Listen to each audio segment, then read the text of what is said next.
అందరికీ నమస్కారం. జూన్ 24 అమావాస్య చాలా పవర్ఫుల్ కదా. కలబంద మొక్కతో ఇలా చేస్తే చాలు, తరతరాలు కూర్చొని తిన్నా తరగని ఆస్తి వస్తుంది. జూలై 24వ తారీఖున మనకు అమావాస్య అనేది రాబోతుంది. ఈ అమావాస్య చాలా శక్తివంతమైనది. ఈ అమావాస్యని శ్రావణ అమావాస్య అంటారు. శ్రావణ మాసంలో వచ్చేటువంటి అమావాస్య కాబట్టి దీనిని శ్రావణ మాస అమావాస్య అంటారు. ఈ అమావాస్య అతీంద్రియ శక్తులతో కూడుకొని వస్తుంది కాబట్టి ఈ రోజున మీరు కలబంద మొక్కతో ఈ చిన్న పరిహారం కనుక చేసినట్లయితే తరతరాలకు కూర్చొని తిన్న తరగని సంపద అనేది మీ సొంతమవుతుంది. అంత శక్తివంతంగా ఈ పరిహారం అనేది మీకు ఈ అమావాస్య రోజున చేయటం వలన సిద్ధిస్తుంది. అలాగే ఈ వీడియో చూసే ముందు జై శ్రీరామ్ అని ఒక చిన్న కామెంట్ చేయండి. కలబంద మొక్క మనకు దేవతా వృక్షమా? మన ఇంటి దగ్గర ఒక చిన్న మొక్కను మనం నాటుకున్నా సరే, ఈ కలబంద మొక్క దానికంటూ మొక్కలు అంటే చిన్న చిన్న మొక్కలు పక్కనే పిల్లలుగా వచ్చేసి మనకు ఎన్నో మొక్కలు తయారవుతుంది. ఒక మొక్క పెడితే మనకు 100 మొక్కలుగా మారుతూ ఉంటుంది. అలాగే కలబంద మొక్కతో మనం ఈ అమావాస్య రోజున ఈ పరిహారం చేయటం వలన జీవితంలో కూడా సంపాదన పరంగా అంత బాగా మీరు బాగా అభివృద్ధి పొందడానికి అవకాశం అనేది ఉంటుంది. అంటే మంచి వేలల్లో లక్షలలో నుంచి కోట్లలోకి ఇలా సంపాదన అంటే తరతరాలకు కూర్చొని తిన్నా కూడా తరగని సంపాదన అనేది మీ సొంతం అవుతుంది. అలాగే ఈ కలబంద మొక్క పరిహారం అనేది చాలా అద్భుతంగా సిద్ధిస్తుంది. అమావాస్య అంటేనే మామూలుగా పరిహారాలకు పెట్టింది పేరు. అంటే అమావాస్య రోజున మనం ఎలాంటి పరిహారం చేసుకున్నా కూడా అద్భుతంగా సిద్ధిస్తుంది అని చెప్పేసి మనకు శాస్త్రంలో చెప్పడం జరిగింది. అమావాస్య కోసం పెద్ద యోగులు ఇలాంటి వారు మనం వెనుకటి రోజుల్లో చూసుకున్నట్లయితే మన పూర్వీకులు ఇలాంటి వారందరూ కూడా ఈ అమావాస్య తిథి కోసం ఎదురు చూస్తూ ఉండేవారు. ఎందుకంటే వారు ఏదైనా దృష్టి దోషాలను తీసుకోవడానికి కానీ ఇలాంటి నరదిష్టి సమస్యల నుంచి పూర్తిగా అన్ని సమస్యల నుంచి బయటపడడానికి కానీ ఇలాంటి పరిహారాలు చేసుకోవడానికి అనువైన రోజు ఈ అమావాస్య రోజు. సంపద పరంగా వారి జీవితంలో మంచి ఎదుగుదల కోసం కానీ ఇలా ప్రతిదాని కోసం కూడా ఈ అమావాస్య తిథి కోసమే ఎదురు చూస్తూ ఉండేవారు. ఎందుకంటే అమావాస్య రోజున మనం ఎలాంటి పరిహారం చేసినా కూడా దానికి తిరుగు అనేది లేదు.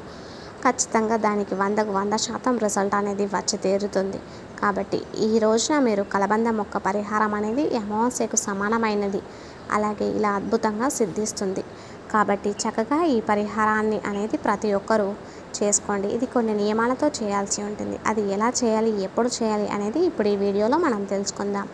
జూలై 24వ తారీఖున శ్రావణ అమావాస్య అనేది రాబోతుంది. ఈ అమావాస్య చాలా శక్తివంతమైనది కాబట్టి చక్కగా మీరు సూర్యోదయానికి ముందుగానే నిద్రలేచి ఇంటిని వాకిలిని శుద్ధి చేసుకోవాలి. అలాగే మనకి గుమ్మం బయట కూడా చక్కగా నీటితో శుభ్రంగా కడుక్కొని చక్కగా ముగ్గు వేసుకోవడం ఇలాంటివి చేయడం వల్ల మనకు కలిసి వస్తుంది. చాలామంది అమావాస్య అంటే చెడు అని అలాగే మనకి కీడు అని తెచ్చిపెడుతుంది అని అనుకుంటూ ఉంటారు. కానీ ఆ రోజున మనం అసలు ఏ పని కూడా చేయకూడదు. వాకిట్లో ముగ్గు ఇలాంటివి వేయకూడదు అనుకుంటూ ఉంటారు. అలా ఏమీ ఉండదు. నిజానికి అమావాస్య తిథి అంటే లక్ష్మీదేవికి ఎంతో ఇష్టం. మీరు అమావాస్య రోజున కూడా చక్కగా గుమ్మం బయట శుభ్రం చేసుకొని కల్లాపి చల్లుకొని ముగ్గులు వేసుకోవాలి. లక్ష్మీదేవి మీ ఇంటి లోపలికి రావడానికి అవకాశం అనేది ఉంటుంది. ఈ అమావాస్య ఏంటంటే మన జీవితంలో ఉన్నటువంటి చెడునంతా కూడా తీసివేస్తుంది. మనకు మంచిని తెచ్చిపెట్టడానికి ఒక మంచి రోజుగా చెప్పవచ్చు. ఇంకా చాలామందికి తెలియని విషయం ఏమిటంటే అమావాస్య అంటే లక్ష్మీదేవికి ఎంతో ఇష్టమైనటువంటి రోజు. అమావాస్య రోజున ప్రత్యేకంగా లక్ష్మీదేవికి పూజలు చేస్తూ ఉంటారు. ఎందుకంటే ధనపరంగా మంచిగా ఎదగడం కోసం అలాగే అప్పుల సమస్యలు ఏదైనా ఉంటే అవి తీర్చుకోవడం కోసం మనకి ఇంటి పరంగా ఉన్నటువంటి భార్యాభర్తల మధ్య కొంతమందికి గొడవలు జరుగుతూ ఉంటాయి. అలాంటి కొంతమందికి కూడా వివాహాలు ఆలస్యంగా అవుతుంటాయి. సంతానం లేకుండా ఉండడం, మానసిక సమస్యలు, అనారోగ్య సమస్యలు, అప్పుల సమస్యలు ఇలా ప్రతి కుటుంబంలో కూడా కొన్ని సమస్యలతో నలిగిపోతూ ఉంటారు. కాబట్టి అలాంటి చెడునంతటిని కూడా తీసేసుకోవడానికి మనకు మంచివి తెచ్చిపెట్టడానికి అమావాస్య రోజు ఈ పరిహారం మనకు బాగా పనిచేస్తుంది. కలబంద మొక్క ప్రతి ఒక్కరికి తెలుసు. ఈ మొక్క దేవతా వృక్షం. కలబంద మొక్కలో 3 అమ్మలు అలాగే 3 దేవతలు కూడా కొలువై ఉంటారని మన శాస్త్రాల్లో చెప్పడం జరిగింది. కలబంద మొక్కలో 3 దేవతలు అంటే లక్ష్మీ, పార్వతి, సరస్వతి దేవి కొలువై ఉంటారు. మనిషి జీవితానికి కలబంద మొక్కకు చాలా దగ్గర సంబంధం ఉంటుంది. అంటే మనిషి సంపాదన పరంగా ఎలా ఎదుగుతారో కలబంద మొక్కను చూసి చెప్పవచ్చు. వెనుకటి రోజుల్లో పెద్దగా ఈ కలబంద మొక్కల గురించి తెలియకపోయినా ఈ రోజుల్లో ప్రతి ఒక్కరు కూడా కలబంద మొక్కలను పెంచుకుంటూ ఉంటున్నారు. ఎందుకంటే ఆ కలుసుబాటు అనేది వారికి అర్థమైంది. మనం ఒక కలబంద మొక్కను పెడితే అది వందలుగా మొక్కలకు మారుతూ ఉంటుంది. అలాగే మన జీవితంలో కూడా ఏంటంటే మనిషికి కష్టంతో పాటుగా కలిసిబాటు అనేది ముఖ్యం. అలా మనకు కలిసి వచ్చి మనం సంపాదించే ఒక రూపాయి 100 రూపాయలుగా మారి అలా మనకు కష్టంతో పాటుగా కలిసిబాటు అనేది రావడం కోసం తప్పకుండా ప్రతి ఒక్కరూ ఈ పరిహారాలు అనేవి సిద్ధిస్తాయి. కాబట్టి మీరు చక్కగా స్నానం చేసిన తర్వాత అంటే సూర్యోదయానికి ముందుగానే నిద్రలేచి ఇంటిని వాకిలిని కూడా తప్పకుండా శుభ్రం చేసుకోవాలి. ఇల్లు తుడిచేటువంటి దాంట్లో కాస్త రాళ్ళుప్పును వేసి ఇంటిని కూడా చక్కగా తుడుచుకోవడం ఇలాంటి పనులు చేయండి. ఇల్లు మొత్తం పసుపు నీటితో కూడా చల్లుకోవడం లాంటివి చేయండి. మీరు స్నానం చేసి నలుపు రంగు బట్టలు మాత్రం ధరించకూడదు. మామూలుగా మీ ఇష్టానికి బట్టి ఏ రంగు బట్టలైనా వేసుకోవచ్చు. అలాగే మాంసాహారం అనేది ఈ రోజున అస్సలు వండకూడదు, అలాగే తినకూడదు. ఈ పరిహారం అనేది మీకు అమావాస్య రోజున ఏ సమయంలో కుదిరినా కూడా చేసుకోవచ్చు. ఆ రోజంతా మీకు మంచిది. ఆ రోజులో మీరు ఉదయమైనా చేయవచ్చు, లేకపోతే మధ్యాహ్నమైనా ఈ పరిహారాన్ని మీరు చక్కగా చేసుకోవచ్చు. లేదా సాయంత్రం వేళల్లో కూడా ఈ పరిహారాన్ని మీకు చేసుకోవచ్చు. మీకు 12 గంటల వరకు మంచి సమయమే ఉంటుంది కాబట్టి ఇబ్బంది అయితే ఏమీ లేదు. మీరు ఎప్పుడైనా సరే ఈ పరిహారాన్ని చేసుకోవచ్చు. ఒక కలబంద మొక్కను వేర్లతో సహా పీకి తెచ్చుకోవాలి.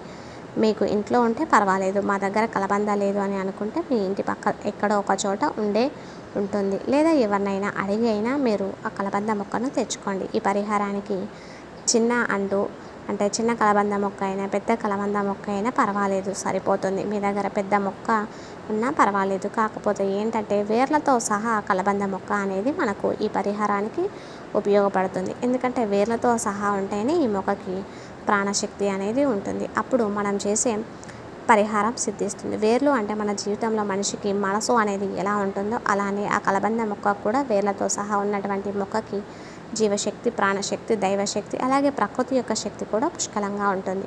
ఆ జీవశక్తి వల్ల మనం చేసే పరిహారం అనేది అద్భుతంగా సిద్ధిస్తుంది. కాబట్టి చక్కగా మీరు ఏదైనా కలబంద మొక్కలు తీసుకొని శుభ్రంగా నీటిలో కడిగిన తర్వాత ఏం చేస్తారో అంటే మీరు తీసుకున్న ఆ కలబంద మొక్కను మొత్తానికి కూడా పసుపు రాసేయండి.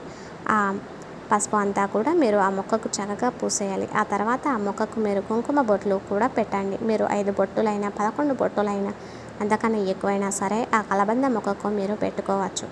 ఈ పసుపు కుంకుమలు ఏంటంటే ఎంతో పవిత్రమైనవి, అలాగే శుద్ధి అయినటువంటివి. అలాగే కలబంద మొక్క ఏంటంటే ప్రకృతి శక్తి, అంటే ఆకుపచ్చ కలబంద మొక్క పచ్చదనం ఏంటంటే మన జీవితంలో ఎప్పుడు కూడా పచ్చగా సంతోషంగా ఉండడానికి కలబంద మొక్క ఎంతో శక్తివంతంగా ఉపయోగపడుతుంది.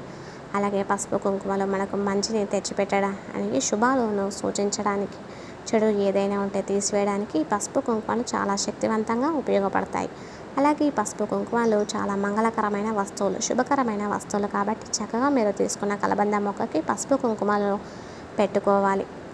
ఈ పరిహారాన్ని ఆడవారే కాదు, ఒకవేళ మీకు కుదరకపోతే మగవారైనా కూడా ఈ పరిహారాన్ని చేయవచ్చు. ఎలాంటి ఇబ్బంది అనేది ఏమీ లేదు. కాకపోతే మేము చెప్పిన నియమాలు తప్పనిసరిగా పాటించాలి. స్నానం చేసిన తర్వాత మాత్రమే ఈ పరిహారాన్ని చేయాలనేది ఒకటి గుర్తుంచుకోండి. ఎందుకంటే దైవానికి సంబంధించినటువంటిది ఏదైనా సరే, పూజ కానివ్వండి, పరిహారం కానివ్వండి, నోమైనా వ్రతమైనా ఏదైనా సరే నియమాలతో చేసినప్పుడు మాత్రమే అది మనకు సిద్ధిస్తుంది. కాబట్టి చక్కగా మీరు శుద్ధి చేసుకున్న తర్వాత, శుభ్రంగా ఉన్న తర్వాత మాత్రమే ఈ పరిహారాలు అనేవి చేయాల్సి ఉంటుంది. కొంతమందిని ధనపరంగా చూసుకున్నట్లయితే చాలా తక్కువ సమయంలోనే ఎక్కువ సంపాదిస్తూ ఉంటారు. అంటే చేసే పని తక్కువ టైంలోనే ఒక చిన్న వయసులోనే కోట్లకు కోట్లు ధనం సంపాదిస్తూ ఉంటారు. వారు చేసినటువంటి పెద్దగా కష్టం ఏమీ ఉండదు, కానీ కలిసిబాటు అనేది వారికి ఏంటంటే కోట్లల్లో వస్తూ ఉంటుంది. చిన్న వయసు నుంచి కష్టపడుతున్నా కూడా డబ్బు పరంగా చాలా ఇబ్బందులు పడేవి అనేవి మరికొంతమంది పడుతుంటారు. ఇక్కడ వేసిన గొంగలి అక్కడే ఉన్నట్లుగా వాళ్ళ ఎదుగుదల అనేది లేకుండా ఆగిపోతూ ఉంటుంది. అదేవిధంగా ఉన్నవారికి ఉంటుంది. అదే సమయంలో 24 గంటల సమయం మారి జీవితంలో ఎందుకు ఎదగలేకపోతున్నామంటే మనకి గ్రహాలు అనేవి కూడా అనుకూలించకపోవడం, నెగిటివ్ ఎనర్జీ వల్ల కూడా జరుగుతూ ఉంటుంది. కాబట్టి కష్టం ఒకటే కాదు, అలాంటి కలిసిబాటు కోసం కూడా ఇలాంటి పరిహారాలు అనేవి చేస్తే అద్భుతంగా సిద్ధిస్తాయి. మనం కూడా తక్కువ సమయంలోనే ఎదగగలుగుతాం. మేము చెప్పిన విధంగా ఇలా చేయండి. కోడిగుడ్డు చాలా శాకాహారం అని చెప్పేసి వండుకుంటాం. కోడిగుడ్డు కూడా మనకు మాంసాహారంతోనే సమానం. ఇంటి పరంగా మాకు కలిసి రావాలి, మేము బాగా మంచిగా ఎదగాలి, అప్పులు ఇవన్నీ తీరిపోవాలంటే భార్యాభర్తల మధ్య అనుకూలత ఉండాలి. ఇలా మీకు ఏదైతే సంకల్పం ఉంటుందో అది చెప్పుకొని ఆ ప్లేట్లోని హాల్లో పెట్టేయండి. పూజ చేసుకున్న దేవుడి దగ్గర ఈ రాగి ప్లేట్ను పెట్టేసి అలాగే చక్కగా సాంబ్రాణి పొగను వేయండి. కలబంద మొక్కతో ఎంతో శక్తివంతంగా ఉపయోగపడుతుంది. కష్టపడుతున్నా కూడా డబ్బు పరంగా,